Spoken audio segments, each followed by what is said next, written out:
জঙ্গলের বিভিন্ন অংশ সার্ভে হচ্ছিল। কাছারি থেকে 3 ক্রোশ দূরে বোমাই বুরুর জঙ্গলে আমাদের এক আমিন রামচন্দ্র সিং এই উপলক্ষে কিছুদিন ধরে আছে। সকালে খবর পাওয়া গেল রামচন্দ্র সিং হঠাৎ আজ 2-3 দিন হলো পাগল হয়ে গেছে। শুনে তখনই লোকজন নিয়ে সেখানে গিয়ে পৌঁছলাম। বোমাই বুরুর জঙ্গল খুব নিবিড় নয়, খুব ফাঁকা, উঁচু নিচু প্রান্তরে মাঝে মাঝে বড় বড় গাছ, ডাল থেকে সরু দড়ির মতো লতা ঝুলছে, যেন জাহাজের উঁচু মাস্তুলের সঙ্গে দড়াদড়ি বাঁধা। বোমাই বুরুর জঙ্গল সম্পূর্ণরূপে লোকবসতি শূন্য। গাছপালার নিবিড়তা থেকে দূরে ফাঁকা মাঠের মধ্যে কাশ গাছে ঘেরা ছোট্ট 2খানা কুঁড়ে, একখানা একটু বড়, এখানে রামচন্দ্র আমিন থাকে। পাশের ছোটখানায় তার পেয়াদা আশরাফি টিন্ডেল থাকে। রামচন্দ্র নিজের কাঠের মাচার ওপর চোখ বুজে শুয়েছিল। আমাদের দেখে ধর্মর করে উঠে বসল। জিজ্ঞাসা করলাম, কি হয়েছে রামচন্দ্র, কেমন আছো? রামচন্দ্র হাত জোড় করে নমস্কার করে চুপ করে রইল। কিন্তু আশরাফি টিন্ডেল সে কথার উত্তর দিল, বলল, বাবু, একটা বড় আশ্চর্য কথা, আপনি শুনলে বিশ্বাস করবেন না। আমি নিজেই কাছারিতে গিয়ে খবর দিতাম, কিন্তু আমিন বাবুকে ফেলে যাই বা কি করে? ব্যাপারটা এই আজ কদিন থেকে আমিন বাবু বলছেন একটা কুকুর এসে রাতে তাকে বড় বিরক্ত করে। আমি শুই এই ছোট ঘরে, আমিন বাবু শুয়ে থাকেন এখানে। 2-3 দিন এরকম গেল। রোজই ইনি বলেন, আরে কোত্থেকে একটা সাদা কুকুর আসে নাকি রাতে, মাচার উপর বিছানা পেতে শুই, কুকুরটা এসে মাচার নিচে কেউ কেউ করে, গায়ে ঘেঁষ দিতে আসে। শুনি বড় একটা গা করিনে। আর 4 দিন আগে উনি অনেক রাত্রে বললেন, আশরাফি, শিগগির এসো বেরিয়ে, কুকুরটা এসেছে। আমি তার লেজ চেপে ধরে রেখেছি, লাঠি নিয়ে এসো। আমি ঘুম ভেঙে উঠে লাঠি আলো নিয়ে ছুটে যেতে দেখি, বললে বিশ্বাস করবেন না হুজুর, কিন্তু হুজুরের সামনে মিথ্যে বলবো এমন সাহস আমার নেই। একটি মেয়ে ঘরের ভেতর থেকে বার হয়ে সে জঙ্গলের দিকে চলে গেল। আমি প্রথমটা থতমত খেয়ে গেলাম। তারপর ঘরের মধ্যে ঢুকি দেখি আমিন বাবু বিছানা হাতড়ে দেশলাই খুঁজছেন। উনি বলছেন, কুকুরটা দেখলে?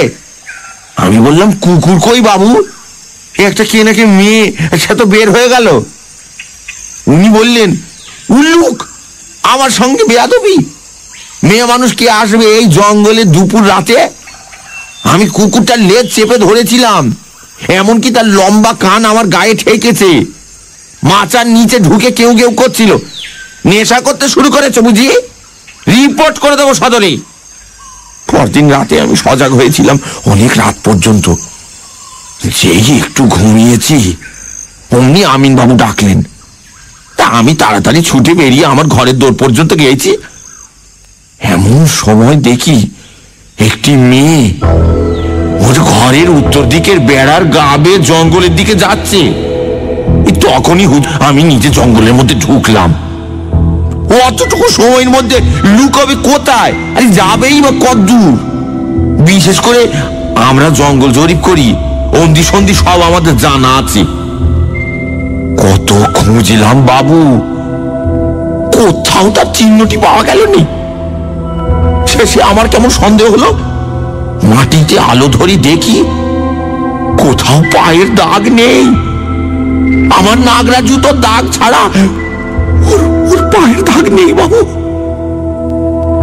আমিন বাবুকে আমি এই কথা বললাম না সেদিন। একা 2টি প্রাণী থাকি এই ভীষণ জঙ্গলের মধ্যে হুজুর, ভয়ে আমার গায়ে কাঁটা দিয়ে উঠল। আর বোমাই বুরু জঙ্গলের একটু দূর নামও শোনা ছিল। ঠাকুর দাদার মুখে শুনেছি, বোমাই বুরু পাহাড়ের ওপর ওই যে বট গাছটা দেখছেন দূরে, একবার তিনি পূর্ণিয়া থেকে কলাই বিক্রির টাকা নিয়ে সে জ্যোৎস্না রাতে ঘোড়ায় করে জঙ্গলে পথে ফিরছিলেন।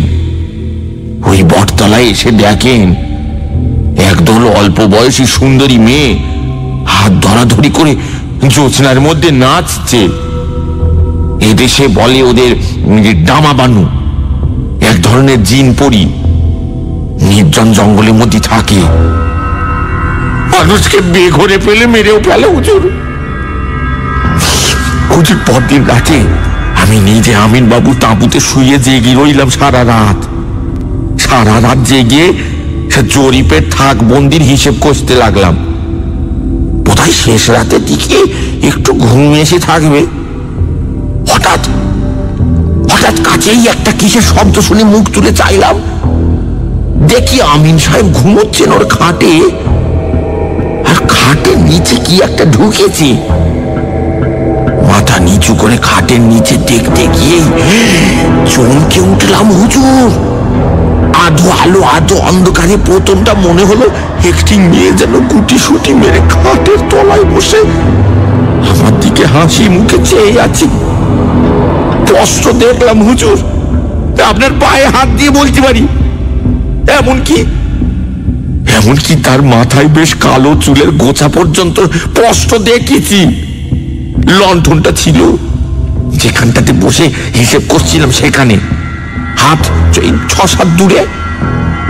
আরো ভালো করে দেখবো বলে লণ্ঠনটা যেমন আনতে গিয়েছি, কি একটা প্রাণী ছুটে খাটের তলা থেকে বেরিয়ে পালাতে গেল। দোরের কাছে লণ্ঠনের আলোটা বাঁকা ভাবে পড়েছিল, সেই আলোতে দেখলাম একটা বড় কুকুর, কিন্তু তার আগাগোড়া সাদা হুজুর, কালোর চিহ্ন কোথাও নেই তার গায়ে। আমিন সাহেব জেগে বললেন, কি? বললাম, ও কিছু নয়, একটা শেয়াল কি কুকুর ঘরে ঢোকেছিল। আমিন সাহেব বললেন, কুকুর? কিরম কুকুর? তা আমি বললাম, সাদা কুকুর। আমিন সাহেব যেন একটা নিরাশার সুরেই বললেন, সাদা ঠিক দেখেছ না কালো? বললাম, না, সাদাই হুজুর, সাদা। আমি যে একটু বিস্মিত হইনি তা নয়, সাদা না হয়ে কালো হলেই বা আমিন বাবুর কি সুবিধা হবে তাতে বুঝলাম না। তখনই ঘুমিয়ে পড়লেন। কিন্তু আমার যে কেমন একটা ভয় আর অস্বস্তি হইল, কিছুতেই চোখের পাতা বোঝাতে পারলাম না। খুব সকালে উঠে খাটের নিচেটা একবার কি মনে করে ভালো করে খুঁজতে গিয়ে সেখানে এক গাছা কালো চুল পেলাম। এই সে চুলও রেখেছি হুজুর, মেয়ে মানুষের মাথার চুল। কোত্থেকে এলো এই চুল? দিব্যি কালো কুচকুচে নরম চুল। কুকুর, বিশেষত সাদা কুকুরের গায়ে এত বড় নরম কালো চুল হয় না। এ হলো গত রোববার, অর্থাৎ আজ 3 দিনের কথা। এই 3 দিন থেকে আমিন সাহেব তো একরকম উন্মাদ হয়েই উঠেছেন। আমার ভয় করছে হুজুর, আমার পালা কিনা তাই ভাবছি হুজুর।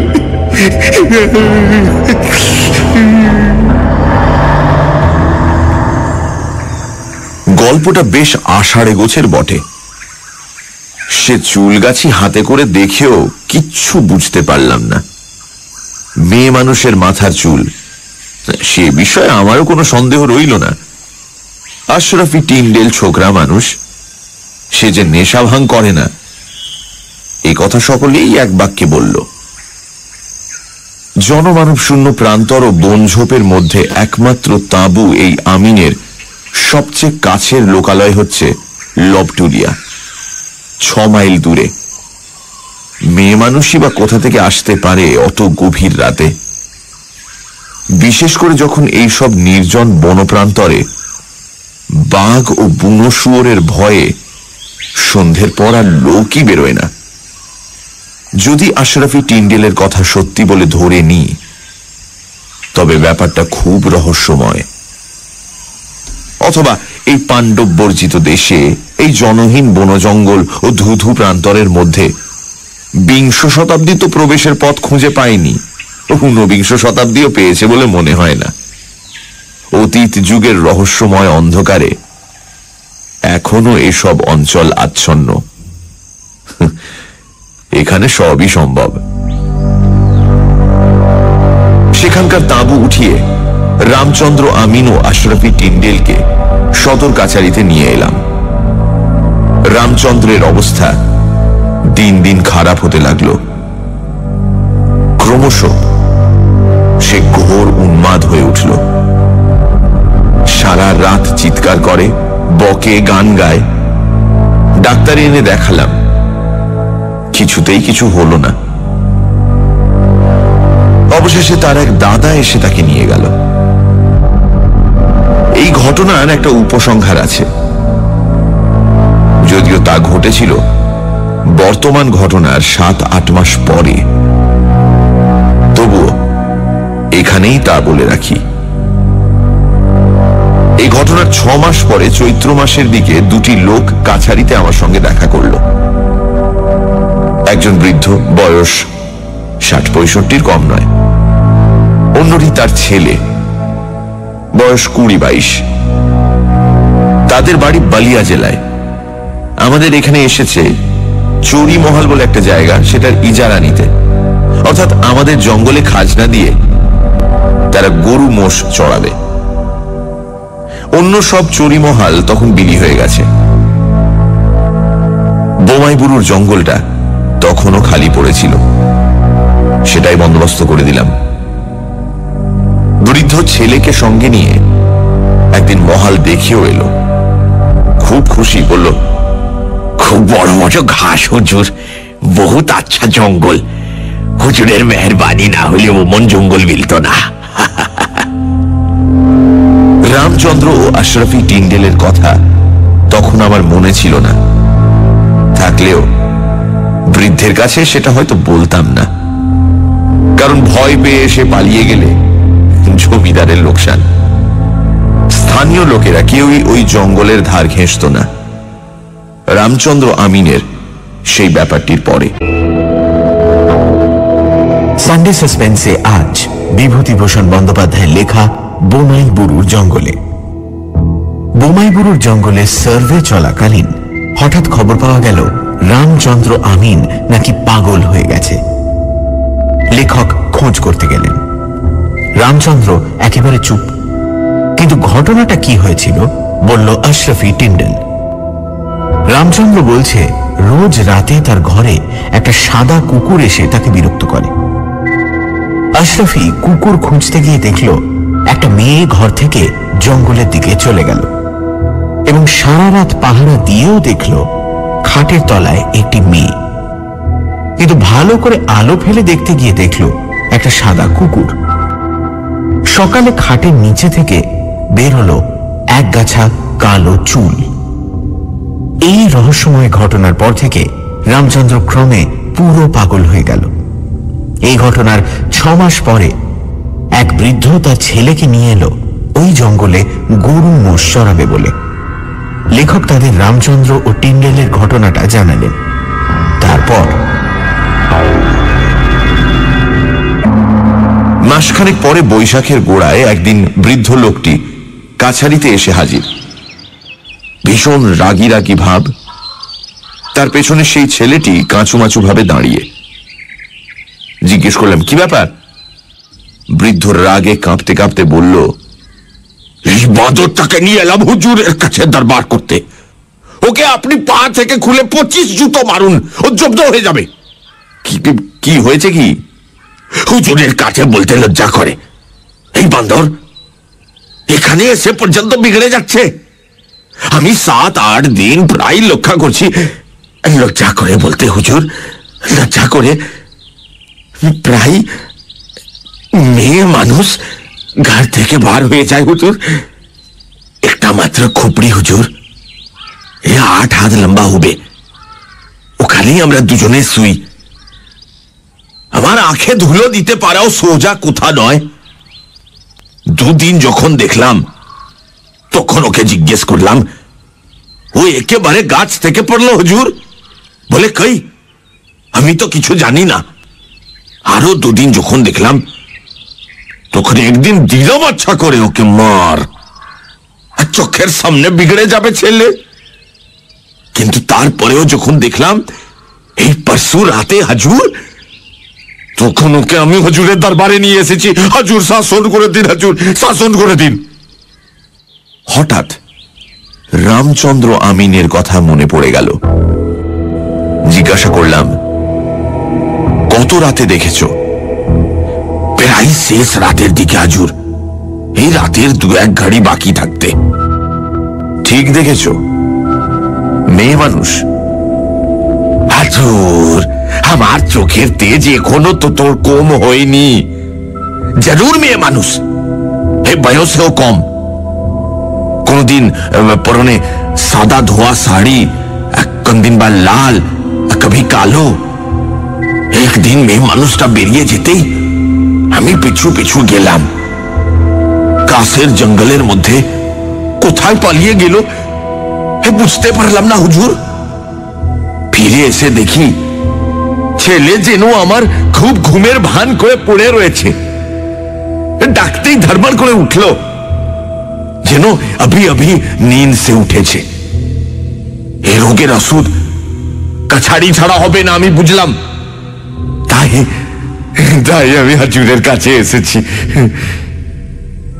ছেলেটিকে আড়ালে নিয়ে গিয়ে জিজ্ঞাসা করলাম, এসব কি শুনছি তোমার নামে? ছেলেটি আমার পা জড়িয়ে ধরে বলল, আমার কথা বিশ্বাস করুন হুজুর, আমি কিছু জানি না। পুরা দিন জঙ্গলে মোষ চড়িয়ে বেড়াই, রাতে মরার মতো ঘুমাই। ভোর হলে তখন ঘুম ভাঙে হুজুর। ঘরে আগুন লাগলেও আমার হুঁশ থাকে না হুজুর। বললাম, তুমি কোনোদিন কিছু ঘরে ঢুকতে দেখোনি? না হুজুর, আমার ঘুমালে হুঁশ থাকে না হুজুর। এই বিষয়ে আর কোনো কথা হলো না। বৃদ্ধ খুব খুশি হলো, ভাবলো আমি আড়ালে নিয়ে গিয়ে ছেলেকে খুব শাসন করে দিয়েছি। দিন 15 পরে একদিন ছেলেটি আমার কাছে এলো, বলল, হুজুর, একটা কথা আছে। সেবার যখন আমি বাবার সঙ্গে কাছাড়িতে এসেছিলাম, তখন আপনি ও কথা জিজ্ঞেস করেছিলেন কেন যে আমি কোনো কিছু ঘরে ঢুকতে দেখেছি কিনা। কেন বলো তো? হুজুর, আমার নিন্দ আজকাল খুব কম হয়। বাবা ওরকম করেন বলে আমার মনে কেমন একটা ভয় হয়। তো কদিন ধরে দেখছি রাতে একটা সাদা কুত্তা কোঠা থেকে আসে। ও অনেক রাতে আসে। ঘুম ভেঙে দেখি 2-1 দিন সেটা বিছানার কাছেই কোথাও ছিল। আমি জেগে উঠলেই পালায়। সে কেমন বুঝতে পারে যে এইবার আমি জেগেছি। এরকম তো কদিন দেখলাম, কিন্তু কাল রাতে হুজুর একটা ব্যাপার ঘটেছে। বাপজি জানে না, আপনাকে চুপি চুপি বলতে এলাম। কাল অনেক রাতে ঘুম ভেঙে দেখি কুত্তাটা ঘরে কখন ঢুকেছিল দেখিনি, আস্তে আস্তে ঘর থেকে বার হয়ে যাচ্ছে। সেদিকের কাছের বেড়ায় জানলার মাপে কাটা ফাঁক। কুত্তা বেরিয়ে যাওয়ার পরে বোধহয় পলক ফেলতে যত দেরি হয় তারপরেই আমার সামনের জানলা দিয়ে দেখি একটা মেয়ে মানুষ জানলার পাশ দিয়ে ঘরের পেছনের জঙ্গলের দিকে চলে গেল। আমি তক্ষুনি বাইরে ছুটে গেলাম, কোথাও কিছু নাই। বাবাকেও জানাইনি। বুড়ো মানুষ ও ঘুমোচ্ছে। ব্যাপারটা কি হুজুর বুঝতে পারছি না। আমি তাকে আশ্বাস দিলাম, ও কিছু নয়, চোখের ভুল। বললাম, যদি তাদের ওখানে থাকতে ভয় করে তারা কাছারিতে এসে শুতে পারে। ছেলেটি নিজের সাহসীনতায় বোধ করি একটু লজ্জিত হয়েই চলে গেল। কিন্তু আমার অস্বস্তি দূর হলো না। ভাবলাম, এবার এরকম কিছু শুনলে কাছারি থেকে 2 জন সিপাহী পাঠাবো রাতে ওদের কাছে শোবার জন্য। তখনও বুঝতে পারিনি জিনিসটা কতটা সঙ্গীন। দুর্ঘটনা ঘটে গেল হঠাৎই এবং অত্যন্ত অপ্রত্যাশিতভাবে। দিন তিনেক পরে সকালে সবে বিছানা ছেড়ে উঠেছি, খবর পেলাম গতকাল রাতে বোমাইবুরু জঙ্গলে বৃদ্ধ ইজারাদারের ছেলেটি মারা গেছে। ঘোড়ায় চড়ে আমরা তখনই রওনা হলাম। গিয়ে দেখি তারা যে ঘরটাতে থাকত তারই পেছনে কাশ ও বনঝাউ জঙ্গলে ছেলেটির মৃতদেহ তখনও পড়ে আছে। মুখে তার ভীষণ ভয় ও আতঙ্কের চিহ্ন। কি একটা বিভীষিকা দেখে আটকে উঠে মারা গেছে। বৃদ্ধের মুখে শুনলাম শেষ রাতের দিকে উঠে ছেলেকে সে বিছানায় না দেখতে পেয়ে তখনই লণ্ঠন ধরে খোঁজাখুঁজি আরম্ভ করে, কিন্তু ভোরের আগে তার মৃতদেহ দেখতে পাওয়া যায়নি। মনে হয় সে হঠাৎ বিছানা থেকে উঠে কোনো কিছুর অনুসরণ করে বনের মধ্যে ঢোকে, কারণ মৃতদেহের কাছেই একটা মোটা লাঠি ও লণ্ঠন পড়েছিল।